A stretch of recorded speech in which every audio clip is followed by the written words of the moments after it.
चित्रकूट के घाट पर हुई संतन की भीड़, तुलसीदास चंदन किसे तिलक देत रघुवीर। उन्होंने कहा, चित्रकूट जाओ, वहीं तुम्हें तुम्हारे आराध्य श्री राम के दर्शन होंगे, पवन पुत्र श्री हनुमान। तो यदि संभव हो तो अपने सामने एक दीपक जरूर जलाएं। जय श्री राम। आज से हम आरंभ कर रहे हैं एक ऐसी आध्यात्मिक यात्रा जो केवल एक ग्रंथ का पाठ नहीं, बल्कि आत्मा को परमात्मा से जोड़ने का एक दिव्य माध्यम है। ये यात्रा है श्री रामचरितमानस की यात्रा। हो सकता है आपने जीवन में अनेक बार रामायण देखी हो, राम कथा सुनी हो या राम नाम का जाप किया हो, लेकिन आज जो यात्रा शुरू होने जा रही है वह केवल कथा सुनने की नहीं, बल्कि श्री राम को अपने हृदय में बसाने की यात्रा है। कहते हैं, जहाँ राम कथा होती है वहाँ स्वयं श्री राम, माता सीता, लक्ष्मण जी और पवन पुत्र हनुमान अदृश्य रूप से विराजमान होते हैं। इसलिए आज का ये पहला दिन अत्यंत पवित्र है। यदि संभव हो तो अपने सामने एक दीपक जरूर जलाएं। भगवान श्री राम का स्मरण कीजिए, मन को शांत कीजिए और पूरे श्रद्धा भाव से इस दिव्य यात्रा को हमारे साथ जुड़िए। रामचरितमानस सिर्फ एक पुस्तक नहीं। बहुत से लोग सोचते हैं कि रामचरितमानस केवल भगवान श्री राम की जीवनी है, लेकिन संत कहते हैं रामचरितमानस एक ग्रंथ नहीं, बल्कि जीवन जीने की कला है। जब मन अशांत हो, जब परिवार में क्लेश हो, जब जीवन में निराशा हो, जब निर्णय लेना कठिन हो, तब श्री रामचरितमानस केवल उत्तर नहीं देता, बल्कि जीवन बदल देता है। इसी कारण भारत के करोड़ों घरों में आज भी सुबह शाम रामचरितमानस का पाठ होता है, क्योंकि जब राम का नाम होता है वहाँ भय नहीं टिकता। जहाँ राम कथा होती है वहाँ निराशा नहीं रहती, और जहाँ श्री राम का स्मरण होता है वहाँ भगवान की कृपा स्वयं मार्ग बना देती है। जय श्री राम। दोस्तों, मैं शालो चुग अपने चैनल में आपका स्वागत करती हूँ। मेरे चैनल को लाइक कीजिए, सब्सक्राइब कीजिए और ज़्यादा से ज़्यादा शेयर कीजिए, ताकि राम कथा का लाभ ज़्यादा से ज़्यादा लोगों तक पहुँच सके। दोस्तों, रामचरितमानस की कथा मैं 40 से 50 भागों में आपको सुनाऊंगी, इसलिए हर भाग का आप संपूर्ण आनंद लें और मेरे साथ बने रहिए। जय श्री राम। जिस महापुरुष ने इतना महान ग्रंथ लिखा वे कौन थे? गोस्वामी तुलसीदास जी केवल एक कवि नहीं थे, वे भगवान श्री राम के अनन्य भक्त थे। उनका जन्म उत्तर प्रदेश के बांदा जनपद के राजापुर गांव में माना जाता है।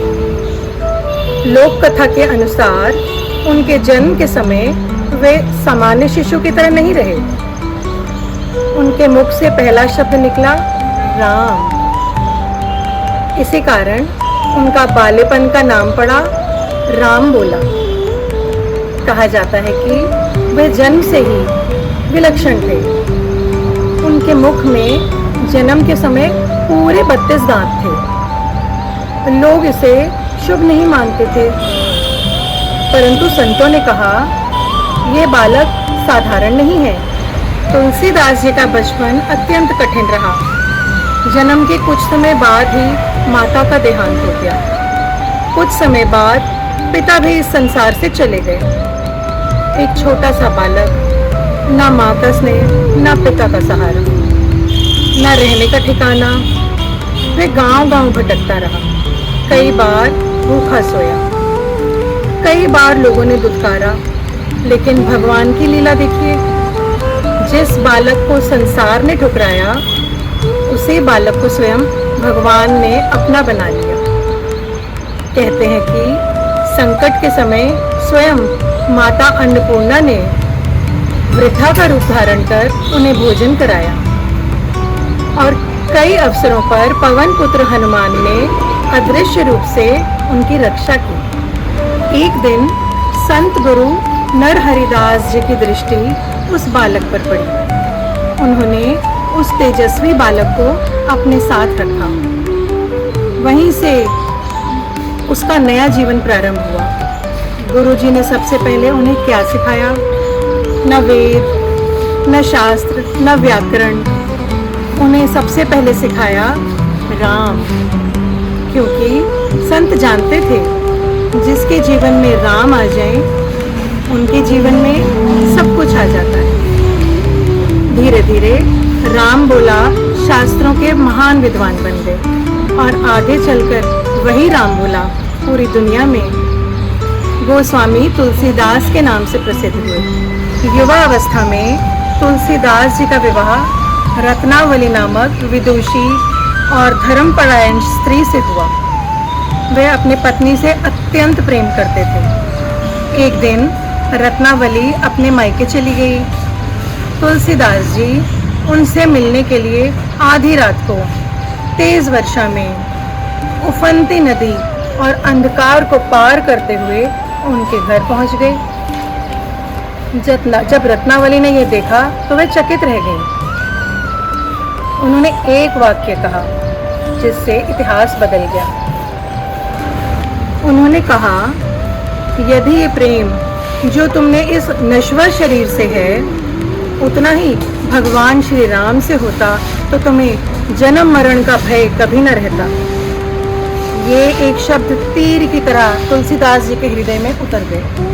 उसी क्षण उन्होंने निश्चय किया, अब जीवन केवल श्री राम का होगा। उन्होंने गृहस्थ जीवन का मोह छोड़ दिया और स्वयं को पूर्णतः प्रभु की भक्ति में समर्पित कर दिया। रत्नावली की एक वाक्य ने उनके जीवन की दिशा ही बदल दी। उन्होंने संसार छोड़ दिया, लेकिन उनका लक्ष्य केवल एक था, मुझे श्री राम के दर्शन करने हैं। यही इच्छा अब उनके जीवन की तपस्या बन गई। गृहस्थ त्यागने के बाद तुलसीदास जी तीर्थों की यात्रा करने लगे। वे जहाँ भी जाते केवल एक ही प्रश्न पूछते, क्या किसी ने मेरे प्रभु श्री राम को देखा है? लोग उन्हें संत मानते थे। वे राम कथा सुनाते थे। लोगों की आंखों में आंसू आ जाते थे, लेकिन स्वयं तुलसीदास जी के हृदय में एक ही पीड़ा थी। वे कहते थे, मैं सबको राम की कथा सुनाता हूँ, लेकिन अभी तक अपने प्रभु के दर्शन नहीं कर पाया। उनकी यही व्याकुलता उनकी सबसे बड़ी साधना बन गई। कुछ समय बाद वे काशी पहुँचे। प्रतिदिन गंगा स्नान करते, भगवान विश्वनाथ के दर्शन करते, राम कथा कहते और रात्रि में भगवान से एक ही प्रार्थना करते, हे प्रभु, एक बार, बस एक बार अपने दर्शन दे दीजिए। कहते हैं सच्चे भक्त की पुकार कभी व्यर्थ नहीं जाती। प्रतिदिन कथा समाप्त होने के बाद तुलसीदास जी एक पीपल की पेड़ की जड़ में बचा हुआ जल डाल देते थे। उन्हें ये पता नहीं था कि वहाँ एक प्रेत निवास करता है। उस जल से उसकी पीड़ा कम होती थी। एक दिन वह प्रेत प्रसन्न होकर उनके सामने प्रकट हुआ। उसने कहा, महाराज, मैं आपका उपकार कभी नहीं चुका सकता। मुझसे जो सेवा हो बताइए। तुलसीदास जी ने बिना संकोच के कहा, मुझे केवल श्री राम के दर्शन चाहिए। प्रेत बोला, मैं आपको दर्शन नहीं करा सकता, लेकिन मैं आपको उस महापुरुष तक पहुंचा सकता हूं जो ये कार्य कर सकता है। प्रेत ने कहा, प्रतिदिन आपकी राम कथा सुनने एक वृद्ध ब्राह्मण आते हैं। वे सबसे पहले आते हैं, सबसे अंत में जाते हैं। वास्तव में वही पवन पुत्र हनुमान है। अगले दिन तुलसीदास जी ने ध्यान पूर्वक देखा। वास्तव में एक अत्यंत साधारण वृद्ध ब्राह्मण सबसे पहले बैठकर कथा सुन रहे थे। कथा समाप्त होते ही तुलसीदास जी उनके चरणों में गिर गए, आंखों में आंसू बहने लगे। वे बोले, प्रभु आप मुझसे छिपिए मत, मैं जान चुका हूँ कि आप कौन हैं। वृद्ध ब्राह्मण मुस्कुराए। क्षण भर में उनका स्वरूप बदलने लगा। उनका शरीर तेजस्वी हो उठा, हाथ में गदा, ध्वजा, स्वर्णिम आभा, और सामने खड़े थे भक्तों के संकट मोचन पवन पुत्र श्री हनुमान। तुलसीदास जी आनंद और प्रेम से रो पड़े। वे बार बार उनके चरण पकड़ने लगे।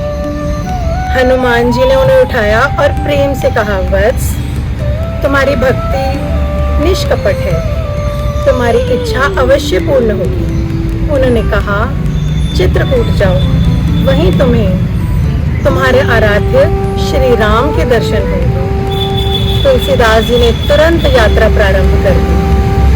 उनके हृदय में केवल एक ही नाम था, राम राम राम राम। चित्रकूट वह भूमि जहाँ श्री राम ने वनवास के अनेक वर्ष बिताए, जहाँ भरत मिलाप हुआ, जहाँ ऋषियों ने तपस्या की, जहाँ आज भी राम नाम की धुनी गूंजती है।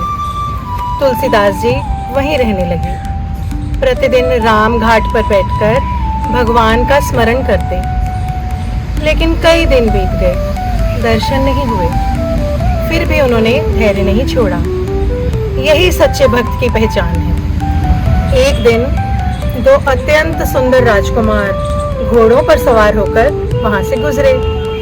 एक का वर्ण श्यामल, दूसरे का गौड़, दोनों के हाथों में धनुष, चेहरे पर बहुत बड़ा तेज। तुलसीदास जी ने उन्हें देखा, मन प्रसन्न हुआ, लेकिन वह पहचान नहीं पाए। वे आगे निकल गए। उसी समय हनुमान जी प्रकट हुए। वे मुस्कुरा कर बोले, तुलसी, जिसके दर्शन के लिए तुम जन्मों से व्याकुल थे, अभी अभी वो तुम्हारे सामने से होकर गए हैं। यह सुनकर तुलसीदास जी के पैरों तले जमीन खिसक गई। वे फूट फूट कर रोने लगे। वे बोले, प्रभु, मैं कितना अभागा हूँ। मेरे सामने मेरे आराध्य आए और मैंने उन्हें पहचाना भी नहीं। हनुमान जी ने सांत्वना दी, शोक मत करो, प्रभु अवश्य पुनः दर्शन देंगे। अगले दिन तुलसीदास जी राम घाट पर चंदन घिस रहे थे। तभी दो बालक उनके सामने आए। उन्होंने मुस्कुराकर कहा, बाबा, हमें थोड़ा चंदन दे दीजिए। तुलसीदास जी चंदन घिसने लगे। उसी समय समीप एक तोते के रूप में बैठे हनुमान जी ने प्रसिद्ध दोहा कहा, चित्रकूट के घाट पर हुई संतन की भीड़, तुलसीदास चंदन घिसे, तिलक देत रघुवीर। जैसे ही ये दोहा उनके कानों में पड़ा, उन्होंने ऊपर देखा और इस बार वे पहचान गए। उनके सामने स्वयं माता सीता के स्वामी, अयोध्या के राजकुमार, मर्यादा पुरुषोत्तम भगवान श्री राम खड़े थे। तुलसीदास जी की आंखों में अश्रुधारा बहने लगी। वे निशब्द हो गए। भगवान श्री राम ने स्वयं अपने कर कमलों से चंदन लिया, अपने मस्तक पर तिलक लगाया, फिर प्रेम पूर्वक तुलसीदास के मस्तक पर भी तिलक लगाया। ये क्षण केवल दर्शन का नहीं था, ये एक भक्त और भगवान के मिलन का क्षण था। आज के इस पाठ से हमें क्या सीख मिलती है? भक्ति का अर्थ केवल पूजा करना नहीं, भक्ति का अर्थ है धैर्य, समर्पण, विश्वास और निरंतर भगवान का स्मरण। जब वक्त अपनी ओर एक कदम बढ़ाता है तो भगवान उनकी ओर 100 कदम बढ़ाते हैं। जय श्री राम। अगले भाग में हम जानेंगे कैसे भगवान शिव की प्रेरणा से तुलसीदास जी ने अवधी भाषा में श्री रामचरितमानस की रचना प्रारंभ की। क्या उस समय उसका विरोध हुआ और कैसे स्वयं भगवान ने इस ग्रंथ की महिमा सिद्ध की। जय श्री राम।